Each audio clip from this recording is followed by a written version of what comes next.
Hello जी प्यारे बच्चों, आज हम स्टार्ट करते हैं एमईसी का पार्ट नंबर 8। ठीक, लास्ट वाली वीडियो में जो हमने डिस्कस किया था वो था एम्पियर्स सर्किटल लॉ। थोड़ा सा उसको रिकॉल कर लेते हैं क्योंकि आगे दो एप्लीकेशंस एम्पियर्स सर्किटल लॉ के बाकी है। तो एम्पियर्स सर्किटल लॉ क्या कहता है? मैथमेटिकली अगर मैं बात करूं तो integration for a close loop B vector dot D L vector, expression लिखता हूं मैं, integration for a close loop B vector dot D L vector is equals to mu naught summation I. This is called line integral और रेखीय समाकलन of magnetic field या चुंबकीय क्षेत्र, चुंबकीय क्षेत्र का रेखीय समाकलन, line integral of magnetic field. तो एम्पियर सर्किटल लॉ ये कहता है कि एक इमेजिनरी लूप अगर हम बनाए जिसको हम एम्पीरियन लूप नाम दे रहे हैं, उस पर कोई एलिमेंट लेकर के उसके लिए डीएल वेक्टर लें और बी वेक्टर और डीएल वेक्टर का डॉट प्रोडक्ट करके उसका इंटीग्रेशन कर दे पूरे लूप के लिए, तो that is equal to mu naught times of summation I. वो म्यू नॉट गुना होगा समीशन आई का। समीशन आई का मतलब हुआ algebraic sum of the current. अब कौन सा करंट? जो उस एम्पीरियन लूप के अंदर से पास होकर के करंट जा रहा है, उस करंट का एल्जेब्रिक सम। सो एल्जेब्रिक सम की बेटा अगर हम बात कर रहे हैं तो करंट के पॉजिटिव और नेगेटिव की बात करेंगे तो हम कहेंगे किसी एक डायरेक्शन में जो करंट है that will be taken as positive, उसके अपोजिट डायरेक्शन में जो करंट है that will be taken as negative. तो पूरा डिस्कशन हमारा इस चीज़ पर हुआ था कि भाई एक राइट एंड थंब रूल हम लगा लेते हैं, उस लूप में क्लॉकवाइज या एंटी क्लॉकवाइज हम घूमते हैं। जिस भी डायरेक्शन में हम उस लूप में घूमना डिसाइड करेंगे टेंजेंशियली डीएल वेक्टर लेते हुए चलेंगे। और राइट एंड थंब रूल कहता है कि भाई जिस भी डायरेक्शन में एंटी क्लॉकवाइज क्लॉकवाइज जैसे भी आप उस लूप में घूम रहे हैं वैसे आप राइट हैंड फिंगर्स को घुमा दो। तो थंब के डायरेक्शन में फिर जो करंट आए उसको पॉजिटिव ले लो, उसके अपोजिट डायरेक्शन में जो करंट आए उसको नेगेटिव ले लो। तो ऐसे अपन ने एम्पियर सर्किटल लॉ की बात की। एप्लीकेशन की बात की थी, एक थिन स्ट्रेट वायर लिया था इनफाइनाइट लेंथ का, लॉन्ग थिन और स्ट्रेट वायर, उसके वजह से हमने किसी पॉइंट पर मैग्नेटिक फील्ड कैलकुलेट किया था। फिर हमने एक थिक वायर की बात की थी। थिक वायर मतलब you have to consider the cross section of that wire. हमने उसके अनुप्रस्थ काट को भी कंसीडर किया, उसमें से करंट पास हो रहा है। तो फिर हमने उसकी वजह से 3 पोजीशंस पर मैग्नेटिक फील्ड कैलकुलेट किया था। बाहर के पॉइंट पर बात करें, सरफेस पर बात करें, अंदर के पॉइंट पर बात करें, तो इस तरह से हमने 3 पोजीशंस पर मैग्नेटिक फील्ड को कैलकुलेट किया था और एक कर्व भी उसका प्लॉट किया था। ठीक है, ये थोड़ा सा मैंने ब्रीफ किया जो प्रीवियस वीडियो में हमने डिस्कस किया। आप रेफरेंस के लिए वो पूरे वीडियो को देख सकते हैं जिसमें एम्पियर्स सर्किटल लॉ की पूरी कहानी समझाई गई है। अब हम इसके नेक्स्ट एप्लीकेशन पर बात करते हैं बच्चों। नेक्स्ट एप्लीकेशन है कि magnetic field inside a solenoid. तो जाहिर सी बात है कि हेडिंग को पढ़ करके सबसे पहला क्वेश्चन हमारे माइंड में ये स्ट्राइक होगा, व्हाट इज सोलेनॉइड। तो पहले तो हम ये समझे कि सोलेनॉइड एक्चुअल में क्या चीज़ है। सोलेनॉइड का मतलब ये हुआ कि हमने एक सिलेंड्रिकल ट्यूब ली, ये एक सिलेंड्रिकल ट्यूब हमने ली, ठीक। फिर एक इंसुलेटेड वायर हमने लिया, मतलब उस पर जो लेयर चढ़ी हुई है वो इंसुलेशन की है, ठीक है ना। तो उसको इस तरीके से हमने लपेट दिया इस पर कुछ स्प्रिंग जैसी शेप में। Are you getting my point? कुछ इस तरीके से उस वायर को हम लपेटते जा रहे हैं, तो ये उसके टर्न्स बनते जा रहे हैं, ये इस तरह से टर्न्स। अब ये कंटिन्यू रहेंगे और यहाँ तक ये इस तरीके से ये टर्न्स चलते रहेंगे और लास्ट में ये इस तरीके से, ठीक है। तो ये पूरी लेंथ के अलोंग हमने वायर को इस तरीके से इस ट्यूब के ऊपर लपेट दिया, माउंट कर दिया, ठीक है सर।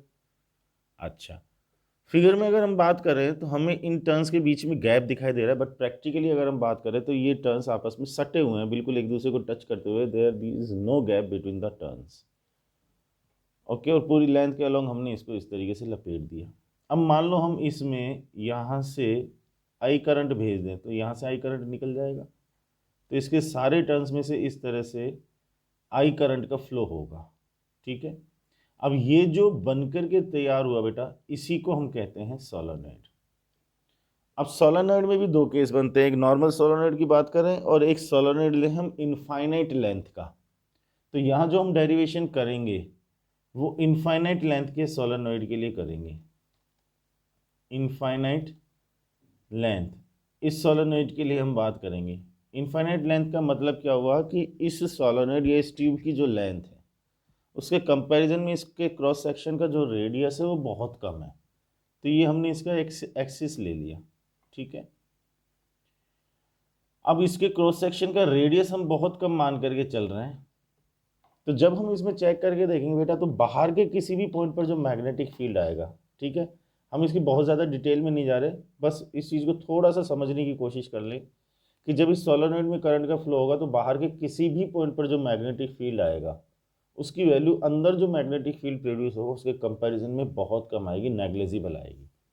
इस चीज़ को हम एलिमेंट्स लेकर के चेक कर सकते हैं कि इन टर्म्स पर अगर हम एलिमेंट्स लें और उन एलिमेंट्स की वजह से बाहर के पॉइंट पर मैग्नेटिक फील्ड चेक करें, तो एक एलिमेंट की वजह से अगर मैग्नेटिक फील्ड राइट में आएगा तो दूसरे सामने वाले एलिमेंट की वजह से मैग्नेटिक फील्ड लेफ्ट में आएगा, तो वो कहीं ना कहीं एक दूसरे को कंपनसेट कर देंगे।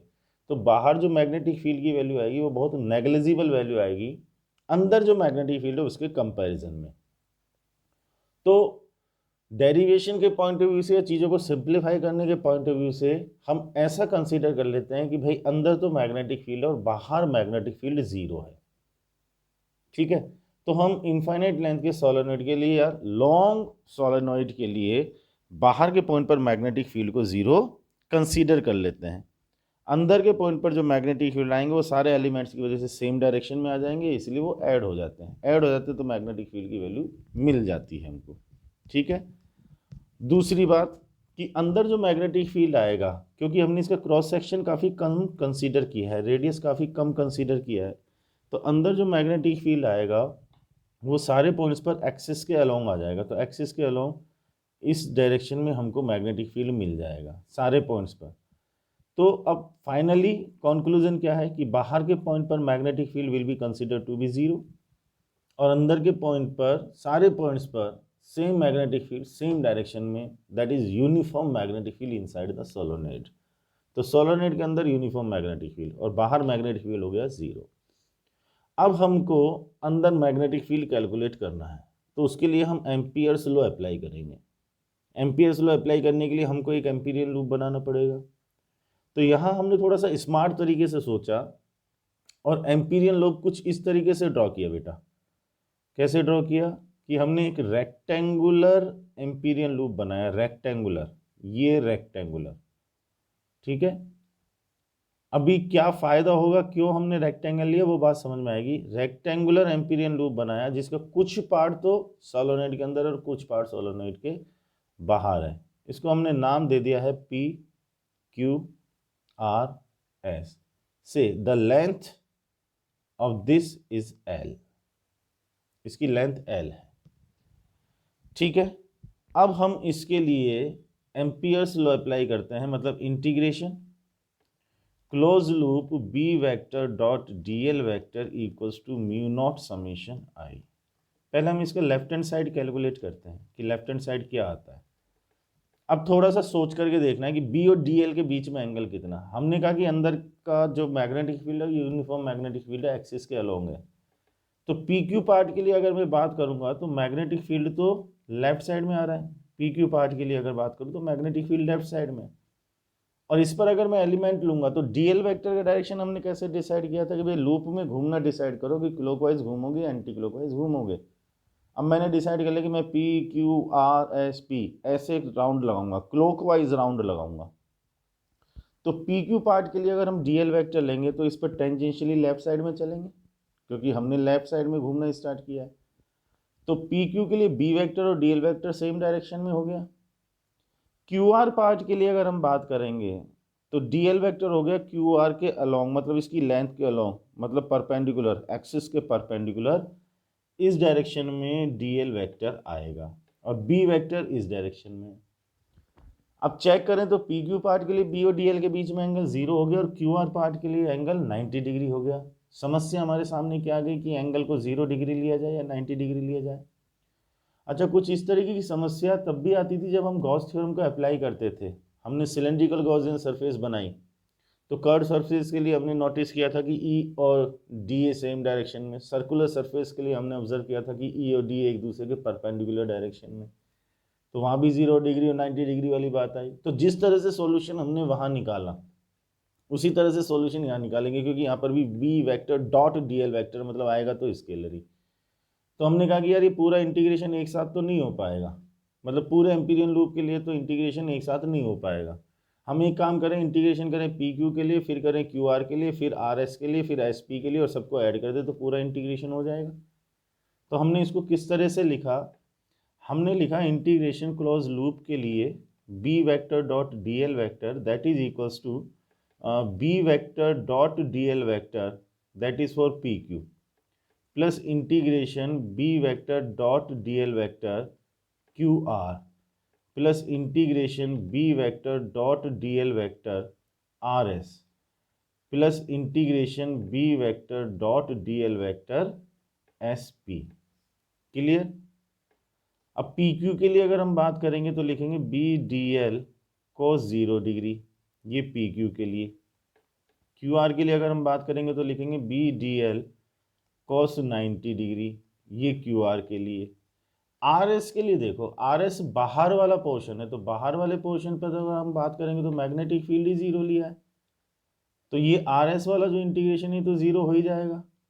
फिर एस पी के लिए भी थोड़ा पार्ट अंदर है, थोड़ा पार्ट बाहर है, चलो कुछ ना कुछ वैल्यू मिलनी चाहिए।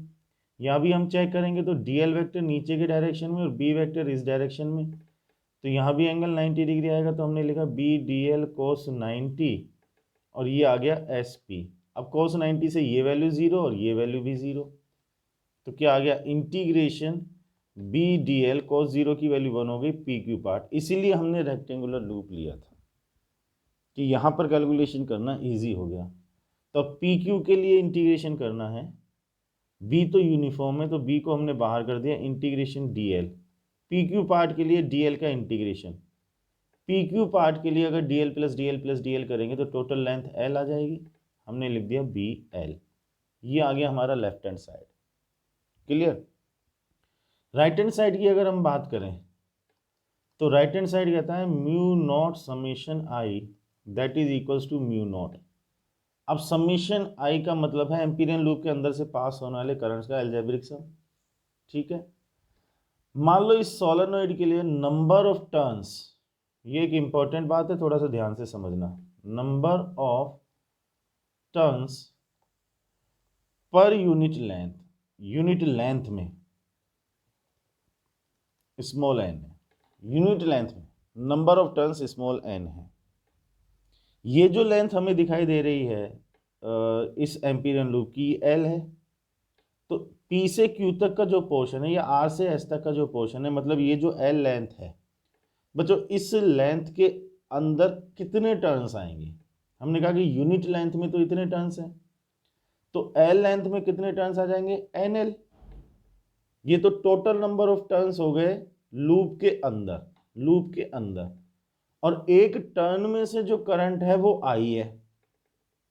दोबारा सुनो, यूनिट लेंथ में जो नंबर ऑफ टर्न्स हैं वो स्मॉल एन है, हमारे लूप की लेंथ एल है, तो लूप के अंदर टोटल टर्न्स कितने आ गए? N L.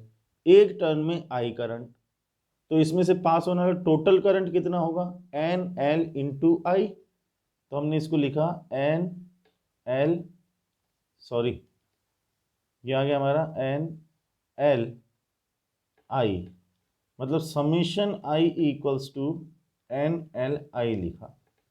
L H S और आर एच एस को इक्वल कर लो, क्या कर लें? B L equals to mu naught N L I, L से एल कैंसिल हुआ तो मैग्नेटिक फील्ड सोलेनोइड के अंदर म्यू नॉट एन ए आ गया, जहाँ पर एन नंबर ऑफ टर्न्स पर यूनिट लेंथ है। बोलो ये बात समझ में आ रही है क्या? 100%?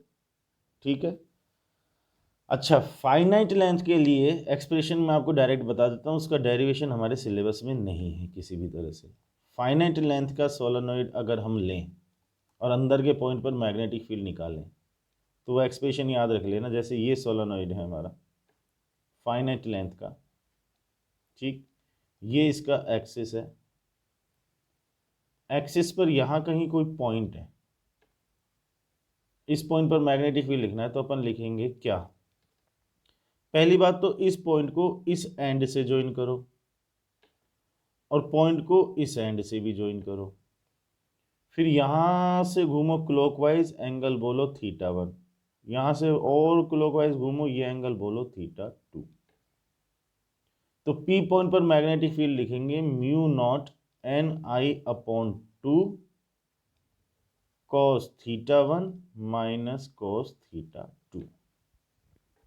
ये याद रखना एक्सप्रेशन डायरेक्ट कि फाइनाइट लेंथ का अगर सोलेनोइड है, अंदर पी पॉइंट है, एक एंड के साथ में एंगल थीटा 1 बन रहा है, दूसरे के साथ में ऐसे एंगल थीटा 2 बन रहा है, तो पी पॉइंट पर मैग्नेटिक फील्ड ये लिखेगा। इससे इनफाइनाइट लेंथ के लिए एक्सप्रेशन भी बन जाएगा। कैसे बन जाएगा? आप सोचो बेटा, ये एंड अगर इन्फिनिटी पर चला जाए तो थीटा की वैल्यू 0 डिग्री बन जाएगी, और ये अगर इन्फिनिटी पर चला जाए तो थीटा 2 की वैल्यू 180 डिग्री बन जाएगी। अब चेक करो एक्सप्रेशन क्या आ जाएगा। ये आ जाएगा mu naught N I upon 2, ठीक है, cos 0 minus cos 180, that is equals to mu naught N I upon 2, cos 0 हो गया 1, cos 180 माइनस 1, माइनस माइनस हो गया प्लस, 2 से 2 हो गया कैंसिल, ये वाला एक्सप्रेशन आ गया इनफाइनाइट लेंथ वाला। Is that clear? तो बस ये एक्सप्रेशन याद रखना फाइनाइट लेंथ के लिए, ठीक। अब सोलेनोइड के बाद में बात आती है टोरॉइड की, ठीक है ना। इसको मैं इरेज कर देता हूँ, आपको कुछ नोट करना हो तो इसमें से देख करके नोट कर लेना। अब हम बात करते हैं टोरॉइड की। टोरॉइड कोई खास चीज़ नहीं है, टोरॉइड जो बनता है वो सोलेनोइड से ही बनता है बेटा, ठीक है। जैसे अभी हमने सोलेनोइड बनाया, इमेजिन करो कि ये जो सोलेनोइड है इसको अपन बैंड कर सकते हैं, मोड़ सकते हैं। अब इसको अपन ने बैंड करना स्टार्ट किया और बैंड करके इसके दोनों एंड्स को आपस में ज्वाइन कर दिया, तो क्या एक सर्कुलर शेप बन जाएगी। वो जो सर्कुलर शेप बनेगी, इस तरीके से वो सर्कुलर शेप बनेगी, ये इस तरह से कुछ ना कुछ इसकी थिकनेस भी तो आएगी ना भाई। ये जो बनेगा ना, इसी को हम टोरॉइड कहते हैं। तो सोलेनोइड से ही टोरॉइड बन गया। अब इस पर जो नंबर ऑफ टर्न्स होंगे वो किस तरह से होंगे, इस तरह से घूमेंगे, number of turns. Are you getting my point? ये इस तरह से नंबर ऑफ टर्न्स। अब इसको पूरे पर अपन इमेजिन कर सकते हैं इन नंबर ऑफ टर्न्स को, ठीक है भाई।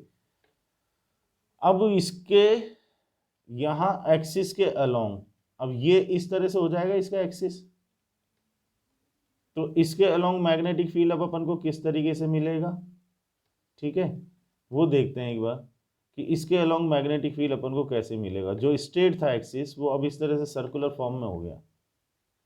तो यहाँ इसके अलोंग मैग्नेटिक फील्ड कैलकुलेट करने के लिए हमने क्या किया, हमने ये जो एक्सिस है ना, इसी के अलोंग ये जो मैं फर्म लाइन अब बना रहा हूँ, इसी को हमने एम्पीरियन लूप ले लिया। ये वाला हमने एम्पीरियन लूप बना लिया भाई, ये हमारा एम्पीरियन लूप हो गया, ठीक है, एम्पीरियन लूप हो गया। और मान लो ये रेडियस कितना आ रहा है, आर। अब इसमें करंट ऐसे चल रहा है, मान लो ये करंट चल रहा है आई, ठीक है।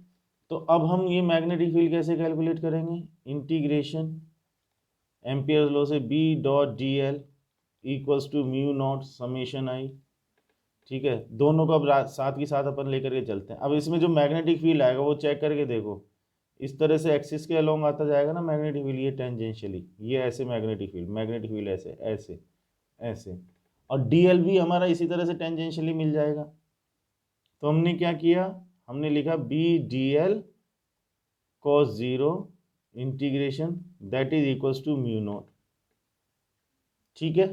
अब total number of turns, total number of turns हमने n मान लिया। एम्पीरियन लूप के अंदर ये सारे टर्न्स आ रहे हैं, जितने भी टोरॉइड में होंगे सारे टर्न तो आ रहे हैं एम्पीरियन लूप के अंदर। एक टर्न में से आई करंट है, तो समेशन आई हम कितना बोल देंगे, हम बोल देंगे एन आई, यस और नो। अब सॉल्व किया तो integration B D L cos 0 की वैल्यू 1 हो गई, म्यू नॉट एन आई हो गया, ठीक है। बी को बाहर कर दिया, डी एल का इंटीग्रेशन करेंगे तो 2 पाई आर आ जाएगा, that is equals to mu naught N I. So B equals to क्या मिल जाएगा बच्चों, mu naught N I upon 2 pi R. ये जो एन अपॉन 2 पाई आर है, इसको ध्यान से देखो, ये पूरी लेंथ एम्पीरियन लूप की 2 पाई आर है, जिसमें टर्न्स एन आ रहे हैं। तो क्या एन अपॉन 2 पाई आर पर यूनिट लेंथ टर्न्स हो गए, तो हमने कहा कि B equals to mu naught N I, where small n is equals to capital N upon 2 π r, मतलब नंबर ऑफ टर्न्स पर यूनिट लेंथ। देखने में एक्सप्रेशन टोरॉइड के लिए भी वही आ रहा है जो सोलेनॉइड के लिए था, म्यू नॉट स्मॉल एन आई, पर वहां स्मॉल n क्या था, n upon l total length. यहाँ पर n अपॉन l कितना हो जाएगा, अब आप लॉजिकली सोचो ना, जो सोलेनॉइड का लेंथ है वो क्या टोरॉइड के सर्कमफ्रेंस के इक्वल हो जाएगा, तो अब यहाँ पर l की जगह 2 π r आ जाएगा, इसीलिए कोई खास बात नहीं है। तो ऐसे टोरॉइड के लिए वेपन को मैग्नेटिक फील्ड मिल गया। बोलो यहाँ तक की बात क्लियर? ठीक, देख लेना इसको अच्छे तरीके से। अपन आगे के टॉपिक पर चलते हैं। आगे के टॉपिक बिल्कुल डिफरेंट। आगे के टॉपिक क्या है, कन्वर्जन ऑफ गैल्वेनोमीटर। ठीक है, इसमें दो बातें हैं, वोल्ट मीटर में, और दूसरी बात है अमीटर में। ठीक है, हेडिंग को समझे पहले एक बार और कैसे काम करना है वो समझे। Conversion of galvanometer into volt meter and ammeter, दो अलग अलग टॉपिक है, मैंने एक साथ लिख दिए, मतलब दो अलग अलग हेडिंग एक साथ कर दिए। 3 मीटर की बात हो रही है, गैल्वेनोमीटर, वोल्ट मीटर, अमीटर। ठीक है, पहले हम बात करते हैं कि conversion of galvanometer into volt meter, मतलब गैल्वेनोमीटर को वोल्ट मीटर की तरह काम में लिया जा सकता है। कैसे लिया जा सकता है, उसके लिए पहले कुछ कॉन्सेप्ट अपन को समझना पड़ेगा। पहले तो अपन ये देखें कि वोल्ट मीटर का क्या पर्पस होता है, सर्किट में हम उसको कहाँ कनेक्ट करते हैं। जब रिक्वायरमेंट हमको पता लगेगी तभी तो पता लगेगा कि गैल्वेनोमीटर को वोल्ट मीटर में कन्वर्ट कैसे करना है। तो जैसे मान लो ये एक रेजिस्टेंस है, ठीक है, अब इस रेजिस्टेंस का वोल्टेज हमको मेजर करना है, तो हम इसके पैरेलल में एक वोल्ट मीटर लगा देते हैं। पैरेलल में वोल्ट मीटर लगाते हैं क्योंकि वोल्ट मीटर का काम होता है वोल्टेज को मेजर करना, और पैरेलल में वोल्टेज सेम आता है, इसलिए हम वोल्ट मीटर को पैरेलल में लगाते हैं। बट ये भी हमको मालूम है, करंट इलेक्ट्रिसिटी में हमने इस चीज़ को सीखा हुआ है कि वोल्ट मीटर को जब पैरेलल में लगाते हैं तो वोल्ट मीटर की जो रीडिंग होती है उसमें एरर आती है। एरर आने का रीज़न क्या है कि जब वोल्ट मीटर को हमने कनेक्ट किया तो यहाँ से जो करंट पहले आ रहा था और पूरा करंट रेजिस्टेंस में से पास हो रहा था, अब उसमें से कुछ पार्ट इस वोल्ट मीटर में से पास होगा। तो जो वोल्टेज इस रेजिस्टेंस के अक्रॉस हमको पहले मिल रहा था, वोल्ट मीटर लगाने के बाद में एक्चुअल में वो वोल्टेज हमको मिलेगा ही नहीं। तो वोल्ट मीटर हमको कभी भी वो वोल्टेज नहीं बताएगा जो हम एक्चुअल में रीड आउट करना चाह रहे थे। इसका मतलब वोल्ट मीटर में एरर आएगी। अब आइडियली अगर हम सोचें तो भाई हमारे वोल्ट मीटर में फिर क्या क्वालिटी होनी चाहिए। हमारे वोल्ट मीटर में क्वालिटी ये होनी चाहिए कि हम उसको पैरेलल में कनेक्ट कर दें और उसमें से कोई करंट पास ना हो। मतलब करंट पहले पूरा रेजिस्टेंस में से जा रहा था, अभी भी हम चाहते हैं कि पूरा करंट इस रेजिस्टेंस में से ही पास हो। इसका मतलब वोल्ट मीटर वाले पाथ पर जो करंट है दैट मस्ट बी जीरो। और बेटा इस पाथ पर करंट जीरो कब होगा, जब resistance of volt meter will be infinity. Current और रेजिस्टेंस में 36 का आंकड़ा है। रेजिस्टेंस अगर इनफाइनाइट होगा तो करंट जीरो होगा, रेजिस्टेंस अगर जीरो होगा तो करंट इनफाइनाइट हो सकता है। तो हमको वो आइडियल वोल्ट मीटर की अगर बात करें तो उसका रेजिस्टेंस कितना चाहिए, इनफाइनाइट चाहिए। इनफाइनाइट रेजिस्टेंस होगा तो वोल्ट मीटर वाला जो पाथ है उस पर करंट की वैल्यू जीरो हो जाएगी। अब आप प्रैक्टिकली सोच करके देखो, किसी भी डिवाइस का रेजिस्टेंस प्रैक्टिकली इनफाइनाइट हो सकता है क्या? वोल्ट मीटर बनाने के लिए जो भी चीजें हम काम में लेंगे उनका कुछ रेजिस्टेंस होगा, बट वो रेजिस्टेंस इनफाइनाइट तो नहीं हो सकता ना। तो प्रैक्टिकली रेजिस्टेंस इनफाइनाइट भी नहीं कर सकते और जीरो भी नहीं कर सकते, तो आइडियल वोल्ट मीटर तो बनाया ही नहीं जा सकता। ठीक है, अब मान लो लैब में हम कोई एक्सपेरिमेंट कर रहे हैं। प्रैक्टिकल सिचुएशन सोचो एक बार, हम लैब में कोई एक्सपेरिमेंट कर रहे हैं और एक्सपेरिमेंट करते हुए हमको वोल्ट मीटर की रिक्वायरमेंट हुई वोल्टेज को मेजर करने के लिए। हालांकि हमको पता है कि वोल्ट मीटर से जो रीडिंग आएगी उसमें एरर आएगी, फिर भी हम वोल्ट मीटर को काम में लेना चाहते हैं कि ठीक है और उससे अपना काम तो चल जाएगा, थोड़ी बहुत एरर होगी तो वी विल टॉलरेट इट। अब हमने वोल्ट मीटर ढूंढा, हमको वोल्ट मीटर मिला ही नहीं, गैल्वेनोमीटर मिल गया और वोल्टेज मेजर करना है, रिक्वायरमेंट हमारी वोल्ट मीटर है। तो हम उस गैल्वेनोमीटर को वोल्ट मीटर में कन्वर्ट कर सकते हैं। कैसे कर सकते हैं कि रिक्वायरमेंट देखें कि जो वोल्ट मीटर हम चाह रहे थे उस वोल्ट मीटर में क्या क्वालिटी होनी चाहिए। हमने कहा साहब आइडियल वोल्ट मीटर की अगर बात करो तो उसका रेजिस्टेंस तो इन्फिनिटी होना चाहिए। अब इनफाइनाइट रेजिस्टेंस तो नहीं कर सकते भाई, लेकिन एक बात समझ में आ रही है कि यार हमको जो वोल्ट मीटर मिले उस वोल्ट मीटर का रेजिस्टेंस बहुत ज्यादा होना चाहिए। इनफाइनाइट तो नहीं कर सकते, लेकिन जितना ज्यादा हम उसका रेजिस्टेंस करेंगे उतनी ही ज्यादा एक्यूरेट रिजल्ट्स आएंगे। तो वोल्ट मीटर का रेजिस्टेंस बहुत ज्यादा चाहिए। हमारे पास में एक गैल्वेनोमीटर, ठीक है, इन जनरल गैल्वेनोमीटर का जो रेजिस्टेंस होता है वो 50, 60, 70, 90, 100 इतने ओम के आसपास होता है।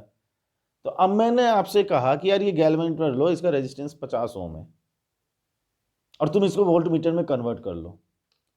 अब तुम्हारे दिमाग में अगर रिक्वायरमेंट क्लियर है तो तुम उस गैल्वेनोमीटर को वोल्ट मीटर में कन्वर्ट कर सकते हो।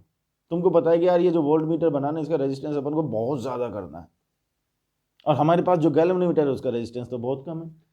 तो आप इस गैल्वेनोमीटर को वोल्ट मीटर में कन्वर्ट करने के लिए क्या करोगे, आप कहोगे साहब मैं तो इसके सीरीज में बहुत सारा रेजिस्टेंस लगाऊंगा जिससे कि रेजिस्टेंस बढ़ जाए। मैं आपको एक रेजिस्टेंस दूं और मैं आपसे कहूँ कि यार रेजिस्टेंस बहुत ज़्यादा करना है, तो आप उसके सीरीज में रेजिस्टेंस लगाओगे या पैरेलल में लगाओगे? सीरीज में तो लगाओगे। और सीरीज में भी हाई रेजिस्टेंस लगाओगे या लो रेजिस्टेंस लगाओगे? हाई रेजिस्टेंस लगाओगे। तो आपने गैल्वेनोमीटर के सीरीज में हाई रेजिस्टेंस लगा दिया। अब यहां भी एक क्वेश्चन आता है कि सर ये हाई रेजिस्टेंस कितना है? हाई की भी तो कोई लिमिट होती है। हाई कितना, 10,000 या 10 लाख? कितने ओम का रेजिस्टेंस लगाना है? तो मैं कहूंगा कि ये जो हाई रेजिस्टेंस है इसकी वैल्यू इस पर डिपेंड करेगी कि आप कितनी रेंज का वोल्ट मीटर बनाना चाहते हो। बच्चों जब हम लैब में एक्सपेरिमेंट करते हैं तो हमको पता लगता है कि जो भी वोल्ट मीटर, अमीटर, गैल्वेनोमीटर, जितनी भी ये डिवाइसेस हम काम में लेते हैं इन सब की एक रेंज होती है। जैसे मैंने आपसे कहा कि यार जो वोल्ट मीटर हम काम में ले रहे हैं उसकी रेंज 0 से और 10 वोल्ट तक है। इसका मतलब वो वोल्ट मीटर हमारा ज़्यादा से ज़्यादा 10 वोल्ट तक का वोल्टेज पढ़ करके बता सकता है। तो जो हाई रेजिस्टेंस हम सीरीज में कनेक्ट करेंगे वो इस पे डिपेंड करेगा कि हमको वोल्ट मीटर कितनी रेंज का बनाना है, उसके अकॉर्डिंग इसकी वैल्यू डिसाइड होगी। कैसे कैलकुलेट करने के लिए एक फॉर्मूला बना सकते हैं कि साहब सीरीज में हमने एक RH लगा दिया। अब ये जो हमारा ये सिस्टम बना, ये पूरा ये सिस्टम हमारा वोल्ट मीटर की तरह काम करेगा। ये सिस्टम वोल्ट मीटर की तरह काम करेगा पूरा, ठीक है। अब यहां से जो करंट आया वो IG, समझना बेटा बात को अब अच्छे तरह से। IG क्या है? IG है रेंज ऑफ गैल्वेनोमीटर। गैल्वेनोमीटर की रेंज है। गैल्वेनोमीटर की रेंज का मतलब क्या होगा भाई? उसमें से इससे ज्यादा करंट तो पास करोगे तो वो रीडिंग, उसकी रेंज 10 माइक्रो एम्पियर की है। आप अगर 20 माइक्रो एम्पियर का करंट उसमें से पास करोगे तो क्या वो आपको रीडिंग दे देगा? वो तो फुल स्केल से भी आगे चला जाएगा, ठीक है। अपन एक्सट्रीम कंडीशन पर बात कर रहे हैं। जैसे हमने कहा कि जो वोल्ट मीटर हमको बनाना है वो 10 वोल्ट तक की रेंज का बनाना है, 10 वोल्ट तक की रेंज का बनाना है। तो अब हम जो डिजाइन करेंगे वो 10 वोल्ट के हिसाब से तो डिजाइन करेंगे। कोई भी चीज हम डिजाइन करते हैं तो उससे मैक्सिमम चीज आप क्या लेना चाहते हो उसी के अकॉर्डिंग तो उसको डिजाइन करोगे। हमने कहा हमको जो वोल्ट मीटर बनाना है वो 10 वोल्ट की रेंज का बनाना है, तो हम 10 वोल्ट के अकॉर्डिंग काम करेंगे। 10 वोल्ट की अगर बात करेंगे तो गैल्वेनोमीटर में से मैक्सिमम करंट पास हो रहा होगा जितना उसमें से पास हो सकता है। तो IG क्या है? Range of galvanometer. इसको अपन फुल स्केल डिफ्लेक्शन करंट भी कह सकते हैं, ठीक है। तो IG इसमें से पास होने वाला करंट, गैल्वेनोमीटर का रेजिस्टेंस हो गया RG। अब जो हमारा वोल्ट मीटर है वो मान लो हमको V वोल्ट की रेंज का बनाना है। इसका मतलब इस पॉइंट और इस पॉइंट के बीच में जो हमको वोल्टेज चाहिए वो V चाहिए। क्योंकि मैंने अभी आपको बताया कि ये जो डॉटेड में इस बॉक्स में जो बंद है ना बेटा, ये पूरा सिस्टम ऑफ वोल्ट मीटर है। ये पूरा सिस्टम वोल्ट मीटर है। तो इस पॉइंट और इस पॉइंट के बीच में जो अपन को वोल्टेज पढ़ना है वो V पढ़ना है। अब इसके अकॉर्डिंग हम बात करें तो गैल्वेनोमीटर पर वोल्टेज कितना आ गया? गैल्वेनोमीटर पर आ गया IG RG आ गया। फिर प्लस में इस रेजिस्टेंस पर वोल्टेज कितना? करंट तो इसमें भी IG है, रेजिस्टेंस RH है, और ये पूरा कितना होना चाहिए? वोल्ट मीटर की रेंज V के इक्वल। तो यहां से हम RH को कैलकुलेट कर पाएंगे। कैसे? IG को हमने कॉमन लिया, ब्रैकेट में RG plus RH equals to V। तो R G plus R H equals to V upon I G. तो R H equals to V upon I G minus R G. ये resistance हमको लगाना है। अब आपने कहा सर मुझे 10 वोल्ट की रेंज का वोल्ट मीटर चाहिए, तो वी की वैल्यू 10, आई जी हो गई, दिया जाएगा क्वेश्चन में रेंज, और आर जी गैलोमीटर। अब एक्चुअल में क्या होता है कि गैलोमीटर की जो रेंज होती है वो माइक्रो एम्पियर में होती है। फॉर एग्जाम्पल 10 माइक्रो एम्पियर है, तो अब आप यहां से कैलकुलेट कर सकते हो कि जो रेजिस्टेंस आर एच आएगा उसकी वैल्यू बहुत कम आएगी या ज्यादा आएगी। फॉर एग्जाम्पल अपन सॉल्व करके देख लेते हैं। वोल्ट मीटर की रेंज 10, आई जी की वैल्यू 10 माइक्रो एम्पियर एम्पियर में चेंज किया, माइनस आर जी की वैल्यू 50 ओम 60 ओम कुछ भी इस तरह से, ये इससे कैंसिल हो गए, ये 10⁻⁶ माइनस 5। तो यहां से जो वैल्यू आएगी वो बहुत ज्यादा आएगी, हाई रेजिस्टेंस। ठीक है, तो फाइनली चीज क्या रही बच्चों कि वोल्ट मीटर को हम पैरेलल में कनेक्ट करते हैं, लेकिन गैलोमीटर को वोल्ट मीटर में कन्वर्ट करने के लिए हम जो रेजिस्टेंस लगाएंगे वो उसके सीरीज में लगाएंगे और हाई रेजिस्टेंस लगाएंगे। और हाई रेजिस्टेंस को कैलकुलेट करने के लिए ये फॉर्मूला हमारे पास आ गया है। ठीक, कुछ इसी पैटर्न पर हम सोचें तो conversion of galvanometer into ammeter भी समझ में आएगा। अब अमीटर की कहानी क्या है कि भाई अमीटर को लगा करके करंट पढ़ते हैं, तो अमीटर को सीरीज में लगाते हैं। ठीक है, मान लो इस रेजिस्टेंस में से आई करंट पास हो रहा था, इस करंट को पढ़ने के लिए हमने सीरीज में अमीटर लगाया, कुछ ना कुछ अमीटर का रेजिस्टेंस भी रहा होगा, यहां का इक्विवेलेंट रेजिस्टेंस चेंज हुआ, इक्विवेलेंट रेजिस्टेंस चेंज हुआ तो करंट भी चेंज हुआ। हम क्या चाहते हैं कि भाई रेजिस्टेंस में से उतना ही करंट पास हो जितना पहले हो रहा था। इसका मतलब एक आइडियल अमीटर की अगर हम बात करें तो उसका रेजिस्टेंस कितना होना चाहिए, 0 होना चाहिए। 0 रेजिस्टेंस होगा तभी तो इक्विवेलेंट रेजिस्टेंस चेंज नहीं होगा। अगर आप ध्यान से देख रहे हो तो वोल्ट मीटर और कहानी वोल्ट मीटर और अमीटर की कहानी एक दूसरे के अपोजिट ही चल रही है कि भाई आइडियल वोल्ट मीटर की बात करो तो उसका रेजिस्टेंस इनफाइनाइट, आइडियल अमीटर की अगर बात करो तो उसका रेजिस्टेंस 0। ऐसा चाहते हैं या नहीं चाहते? अब 0 रेजिस्टेंस तो कर नहीं सकते, और कुछ वैसी ही प्रॉब्लम हमारे सामने आई जैसी वोल्ट मीटर के लिए आई थी कि हमारे पास में गैलोमीटर तो है, अमीटर है ही नहीं लैब में, चाहिए हमको अमीटर। तो हमने कहा ठीक है यार गैलोमीटर को अमीटर में चेंज कर लो। अब गैलोमीटर का रेजिस्टेंस है हमारे पास, हमको बनाना है अमीटर। अमीटर मतलब बहुत कम रेजिस्टेंस, 0 तो नहीं कर सकते, बहुत कम रेजिस्टेंस। तो बहुत कम रेजिस्टेंस के लिए हम गैलोमीटर के साथ कहां पर रेजिस्टेंस को कनेक्ट करें, सीरीज में या पैरेलल में? जाहिर सी बात है भाई पैरेलल में लगाएंगे, रेजिस्टेंस कम करना है तो। और पैरेलल में एक छोटा सा रेजिस्टेंस लगाएंगे एस, जिसको हम कहते हैं शंट। शंट बोलने का मतलब पैरेलल में छोटा सा रेजिस्टेंस। अब अगर आप गौर करो ना तो वोल्ट मीटर और अमीटर की कहानी बिल्कुल उल्टी चल रही है। Ideal volt meter resistance infinite, ideal ammeter resistance 0। Galvanometer को वोल्ट मीटर में कन्वर्ट करना है, सीरीज में रेजिस्टेंस लगाओ। गैलोमीटर को अमीटर में कन्वर्ट करना है, पैरेलल में रेजिस्टेंस लगाओ। सीरीज में जो रेजिस्टेंस लगाओ बहुत ज़्यादा लगाओ, पैरेलल में जो रेजिस्टेंस लगाओ बहुत कम लगाओ। तो ये जो पैरेलल में छोटा सा रेजिस्टेंस लगाया इसको हमने बोला शंट। अब ये जो पूरा सिस्टम बना, ये सिस्टम, इसी सिस्टम को हम अमीटर कहेंगे। फिर वही क्वेश्चन हमारे सामने कि साहब ये जो शंट है इसकी वैल्यू कितनी, अमीटर की रेंज पे डिपेंड करेगा। यहाँ ये पूरा अमीटर है बॉक्स के अंदर, तो यहां से मैक्सिमम करंट कितना आना चाहिए, जितना हम अमीटर की रेंज ले रहे हैं। मान लो अमीटर बनाना है हमको आई रेंज का, तो यहां से आई करंट आना चाहिए पूरे में। अब यहां पर बंटवारा कैसे होगा कि गैलोनोमीटर में से तो करंट आई जी जो उसकी रेंज है, बाकी बचा हुआ करंट किसको पास करना है, एस को पास करना है वो करंट, तो आई माइनस आई जी इसमें से पास होना चाहिए। अब बेटा इन दोनों पॉइंट्स के बीच में पोटेंशियल डिफरेंस देख लो। ऊपर वाले रास्ते से देखें तो आई जी आर जी, नीचे वाले रास्ते से देखें तो आई minus I ji into S. मेरी बात समझ में आ रही है या नहीं आ रही? तो बेटा हमको एस की वैल्यू क्या मिल जाएगी, आई जी आर जी और अपॉन में आई माइनस आई जी। अरे बोलो हाँ या ना। अब आई चाहिए हमको 10 एम्पियर, आई जी की वैल्यू 10 माइक्रो एम्पियर। सोचो ये वैल्यू बहुत ज़्यादा आएगी तो ये वैल्यू बहुत कम आएगी, इसलिए हम कह रहे हैं छोटा सा रेजिस्टेंस। तो इस तरह से हम कैलकुलेट कर सकते हैं कि साहब गैल्वेनोमीटर के पैरेलल में एक छोटा सा रेजिस्टेंस जिसको शंट कहते हैं वो कितना लगाया जाए। I G R G upon I minus I G depend कर रहा है हमारे अमीटर की रेंज पर।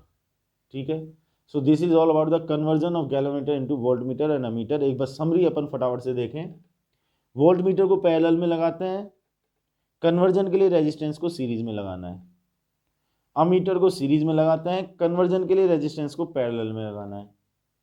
सीरीज में जो रेजिस्टेंस लगाना है हाई लगाना है, पैरेलल में रेजिस्टेंस लो लगाना है, कम लगाना है। जो पैरेलल में रेजिस्टेंस लगाया उसको शंट का, उनके फॉर्मूले हमारे पास आ गए। क्वेश्चन मिलेगा, न्यूमेरिकल मिलेगा, datas will be given in the question, we'll have to put the values of those datas and need to calculate the value of the resistance, चाहे वो वोल्टमीटर के लिए रेजिस्टेंस की बात हो चाहे वो अमीटर के लिए रेजिस्टेंस की बात हो। ठीक है, तो इस तरह से हम गैल्वेनोमीटर को वोल्टमीटर और अमीटर में कन्वर्ट कर सकते हैं। ठीक है बेटा, यहाँ तक की बात क्लियर। तो इस वीडियो के लिए अपना इतना, अच्छी तरह से देखो और समझो सारी चीज़ों को ना। ठीक है, कोई प्रॉब्लम होगी डिस्कस करेंगे, रिपीट करके देखना चीज़ों को। बाकी जो कहानी है वो नेक्स्ट वीडियो में डिस्कस करते हैं। ओके, ठीक है, till then thank you very much, see you, bye.